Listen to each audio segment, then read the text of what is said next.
नमस्कार, आप लाइव बिहार देख रहे हैं। मैं हूं राजमोहन तिवारी। देखिए, 2025 का बिहार विधानसभा चुनाव अब सर पर है।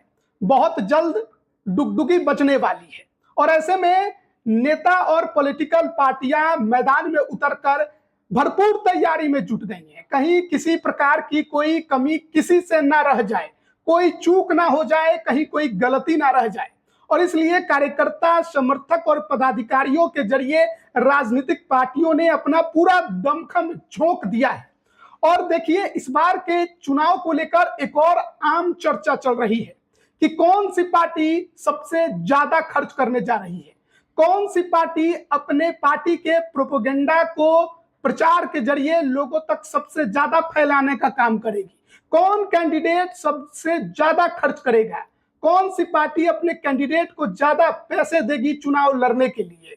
और माना जाता है कि जो पार्टी सबसे ज्यादा खर्च करती है, जो कैंडिडेट सबसे ज्यादा खर्च करता है, वो चुनाव जीतने में उसका जो पलड़ा है वो कहीं ना कहीं भारी हो जाता है। तो क्या ये केवल एक कही सुनी बातें हैं या इसमें कुछ सच्चाई है? क्या पैसे और चुनाव जीतने का कोई जुड़ाव है? क्या ज्यादा खर्च करना है चुनाव जीतने का एकमात्र माध्यम है? यह समझना बहुत जरूरी है और इसके लिए हम आपके सामने एक रिपोर्ट पेश कर रहे हैं। यह रिपोर्ट 2020 के बिहार विधानसभा चुनाव से जुड़ी हुई है। इसमें किस पार्टी ने कितना खर्च किया और उसके जीत का प्रतिशत कितना रहा, ये हम आपको बताने जा रहे हैं। और ये आंकड़े इस प्रकार के हैं कि इसे देखकर आप चौंक जाएंगे, भौचक हो जाएंगे, क्योंकि आपको यह भी नजर आएगा कि कोई पार्टी सबसे ज्यादा खर्च करती है पर चुनाव में रिजल्ट उसका बहुत पहले से भी गिरा हुआ आता है। कोई पार्टी सबसे कम खर्च करती है वो और बिहार के चुनाव में वो करिश्मा कर जाती है। 2020 का विधानसभा चुनाव कुछ ऐसा ही था जिसमें एक नई पार्टी ने बिहार की राजनीति में अपना दमखम दिखाया और उस पार्टी के खर्च को अगर आप देखिएगा तो आप सोच में पड़ जाइएगा कि क्या सचमुच ऐसा भी हो सकता है। और देखिए, हम आपको पूरा आंकड़ा बताने जा रहे हैं। आप जानते होंगे बिहार में जो प्रमुख पार्टियां हैं वो कौन कौन सी हैं, और आपको यह भी मालूम होगा कि 2020 के विधानसभा चुनाव का जो रिजल्ट था उसमें सबसे बड़ी पार्टी कौन बनकर आई थी, सबसे छोटी पार्टी भी कौन बनकर आई थी, और उसी लिहाज से हम आपको खर्च भी बताने जा रहे हैं। आपको मालूम होगा कि बिहार विधानसभा चुनाव का जब रिजल्ट आया तो बिहार की राजनीति में सबसे बड़ी पार्टी के तौर पर राष्ट्रीय जनता दल उभर कर सामने आई थी, यानी कि लालू यादव और तेजस्वी यादव की पार्टी। और 144 सीटों पर आरजेडी ने अपने कैंडिडेट उतारे थे, जिसमें से 75 सीटों पर पार्टी को जीत मिली थी। और पार्टी ने जो कुल खर्च किया था वो आंकड़ा था 7 करोड़ 88 लाख रुपए। पूरे चुनाव में आरजेडी ने लगभग 7.25 करोड़ के आसपास का खर्च किया और रिजल्ट सबसे बेहतर लेकर आई, सबसे ज्यादा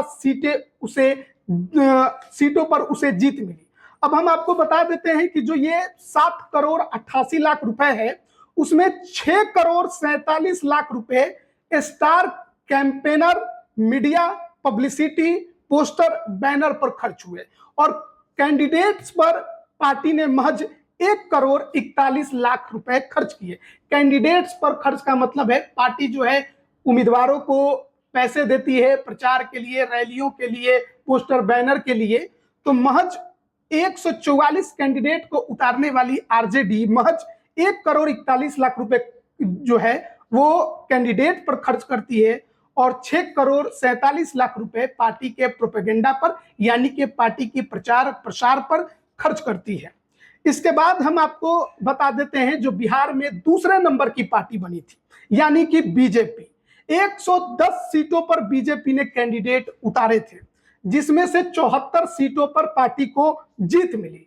दूसरे नंबर की पार्टी बीजेपी रिजल्ट के बाद हुई थी। हालांकि अब जब फेरबदल कई हो गए हैं, कोई इधर से उधर आ गया है, वैसी परिस्थिति में वर्तमान के समय बीजेपी बिहार में सबसे बड़ी पार्टी है। लेकिन जब रिजल्ट आया था 2020 10 नवंबर को, उस दिन बीजेपी बिहार में दूसरे नंबर की सबसे बड़ी पार्टी बनकर उभरी थी। 74 सीटों पर पार्टी को जीत मिला था।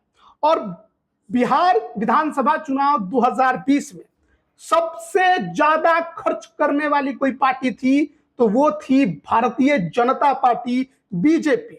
लगभग 10 गुना ज्यादा आरजेडी से खर्च बीजेपी ने किया था। 71 करोड़ रुपए बीजेपी ने खर्च किए थे चुनाव में, जिसमें कि बीजेपी ने 54 करोड़ रुपए पार्टी के प्रोपेगेंडा यानी प्रचार प्रसार और स्टार कैंपेनरों के दौरे पर खर्च किए और 17 करोड़ रुपए अपने कैंडिडेट्स पर खर्च किए, यानी कैंडिडेट को उनको चुनाव लड़ने के लिए दिया। इसके बाद बारी आती है जनता दल यूनाइटेड की, जो कि बिहार में तीसरे नंबर की पार्टी है। और जनता दल यूनाइटेड 2020 के विधानसभा चुनाव में 115 सीटों पर चुनाव लड़ी और उसमें उसे 43 सीटों पर जीत मिली। अगर जनता दल यूनाइटेड की खर्च की हम बात करें तो पार्टी ने लगभग 22 करोड़ 65 लाख रुपए खर्च किए, जिसमें पार्टी के प्रोपेगेंडा और उम्मीदवारों पर भी खर्च किए। उम्मीदवारों पर लगभग 12 करोड़ रुपए पार्टी के तरफ से खर्च किए गए। इसके बाद बारी आती है कांग्रेस की। कांग्रेस ने 2020 के चुनाव में 70 सीटों पर चुनाव लड़ा और महज 19 सीटों पर उसे जीत मिली। और माना भी यह जाता है कि कांग्रेस के खराब प्रदर्शन की वजह से आरजेडी या कहिए तेजस्वी यादव मुख्यमंत्री नहीं बन पाए। 70 सीटों पर कांग्रेस ने चुनाव लड़ा था और 19 सीटों पर जीत मिली, लेकिन खर्च करने में कांग्रेस पीछे नहीं थी। कांग्रेस ने लगभग 30 करोड़ रुपए खर्च किए थे उस दौरान। और कांग्रेस के अगर आंकड़ों पर आप नजर डालिएगा तो जितना बीजेपी ने अपने कैंडिडेट्स पर खर्च किया यानी कि 17 करोड़, उससे थोड़ा ज्यादा कांग्रेस ने अपने कैंडिडेट पर खर्च किया। 17 करोड़ 92 लाख रुपए कैंडिडेट्स पर खर्च किए। बाकी के जो खर्च थे वो प्रचार प्रसार, पार्टी के प्रोपेगेंडा, स्टार कैंपेनरों के दौरे पर खर्च किए गए। यानी कैंडिडेट्स पर तो ठीक ठाक खर्च हुए, लेकिन कैंपेनिंग में कांग्रेस ने खर्च में थोड़ी कंजूसी की और नतीजा आपके सामने है कि कांग्रेस 70 सीटों में महज 19 सीटें ही जीत पाई। फिर पार्टी है एआईएमआईएम। एआईएमआईएम जो है वो 24 सीटों पर पिछली बार चुनाव लड़ी थी और 5 सीटों पर पार्टी को जीत मिली। एक गठबंधन पार्टी के तरफ से बनाया गया था जिसमें उपेंद्र कुशवाहा, बीएसपी और एक दो पार्टियां थीं। और इस गठबंधन के तहत ओवैसी की एआईएमआईएम ने 24 सीटों पर चुनाव लड़ा और 5 सीटों पर पार्टी को जीत मिली। सीमांचल के क्षेत्र में पार्टी ने करिश्मा करके दिखाया। हालांकि अब उनके 4 विधायक आरजेडी में चले गए, लेकिन पार्टी ने अपनी ताकत का लोहा सीमांचल में मनवाया था। लेकिन आप चौंक जाएंगे एआईएमआईएम के खर्च को जानकर। 24 सीटों पर चुनाव लड़ने वाली एआईएमआईएम 5 सीटों पर चुनाव जीत जाती है और उसका खर्च का जो ब्यौरा है वो है महज 3,14,000 रुपए। पूरे चुनाव में एआईएमआईएम जो 24 सीटों पर अपना कैंडिडेट उतारी वो महज 3,14,000 रुपए खर्च करती है। और वो भी किसमें? तो लगभग 1,80,000 रुपए वो खर्च करती है असदुद्दीन ओवैसी के दौरे पर, यानी उनके बिहार आने जाने को लेकर रैलियों पर। और 1,30,000-35,000 के आसपास का जो आंकड़ा है वो खर्च करती है कैंडिडेट के क्रिमिनल हिस्ट्री को बताने के लिए मीडिया में। और महज 3,14,000 के खर्च पर 24 सीटों पर चुनाव लड़कर 5 सीटों पर एआईएमआईएम जीत कर दिखाती है। एक और पार्टी है यूपी में, इस पार्टी का जनाधार रहा है। अगर बिहार की बात करें तो शाहबाद के क्षेत्र में या गोपालगंज के बॉर्डर पर पार्टी का अपना जरूर जनाधार रहा है। खासकर दलित महादलितों में भी बीएसपी जो है वो अपना दमखम रखती है। और पिछले चुनाव में जैसा कि मैंने बताया एआईएमआईएम उपेंद्र कुशवाहा और एक दो पार्टियों के साथ मिलकर गठबंधन इनका बना था और बीएसपी 80 सीटों पर चुनाव लड़ी और शाहबाद के क्षेत्र में एक सीट चैनपुर में उसे जीत मिली। जमा खान बीएसपी के टिकट पर चुनाव जीते थे, अब जेडीयू में शामिल हो गए। तो 80 सीटों पर लड़ने के बाद एक सीट पर महज जीत मिली, लेकिन खर्च करने में पार्टी पीछे नहीं थी। 4 करोड़ 70 लाख रुपए बीएसपी की तरफ से खर्च किए गए थे बिहार विधानसभा चुनाव में। अब बात कर लेते हैं लोक जनशक्ति पार्टी की। लोक जनशक्ति पार्टी जो कि 2020 का चुनाव अकेले लड़ रही थी, वो लोक जनशक्ति पार्टी जो टूटी हुई नहीं थी, रामविलास पासवान के द्वारा बनाई गई थी। 20 के चुनाव से पहले रामविलास पासवान का निधन हो जाता है और चिराग पासवान अकेले चुनावी मैदान में उतरते हैं। 135 सीटों पर लोक जनशक्ति पार्टी चुनाव लड़ती है। 135 सीटों पर चुनाव लड़कर पार्टी को महज एक सीट बेगूसराय जिले में मटिहानी पर जीत मिलती है। हालांकि वो भी विधायक चिराग पासवान को छोड़कर जेडीयू में शामिल हो गए। फिलहाल कोई विधायक नहीं है, लेकिन 20 में एक सीट पर पार्टी को जीत मिली 135 सीटों पर लड़कर। लोक जनशक्ति पार्टी ने 4 करोड़ 60 लाख रुपए खर्च किए पूरे चुनाव में, जिसमें अगर हम बात करें तो पार्टी प्रोपेगेंडा पर 3 करोड़ 89 लाख रुपए खर्च किए गए और बाकी के जो खर्च थे वो उम्मीदवारों पर किए गए। लगभग 70 लाख से थोड़े ज्यादा खर्च जो है वो उम्मीदवारों पर किए गए, यानी उम्मीदवारों पर खर्च करने में लोक जनशक्ति पार्टी थोड़ा पीछे रही। और शायद ये बड़ा कारण हो सकता है कि उनकी पार्टी के कैंडिडेट महज एक सीट पर ही चुनाव जीते। तो ये 2020 के चुनाव के आंकड़े हैं। इसमें कुछ पार्टियों के आंकड़े नहीं है, जैसे कि उपेंद्र कुशवाहा की रालोसपा, उसके आंकड़े आपको नजर नहीं आएंगे। हिंदुस्तानी अवाम मोर्चा के आंकड़े नहीं नजर आएंगे।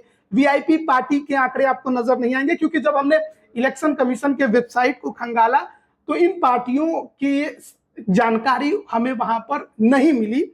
अन्य जो पार्टियां थी जिन्होंने चुनाव लड़ा और अपना खर्च का ब्यौरा इलेक्शन कमीशन को भेजा है और जो अपलोडेड है वेबसाइट पर, उसके जरिए हम आपको ये पूरी जानकारी बता रहे थे कि किस पार्टी ने 2020 के चुनाव में कितना खर्च किया और उस खर्च का असर रिजल्ट में कितना दिखा।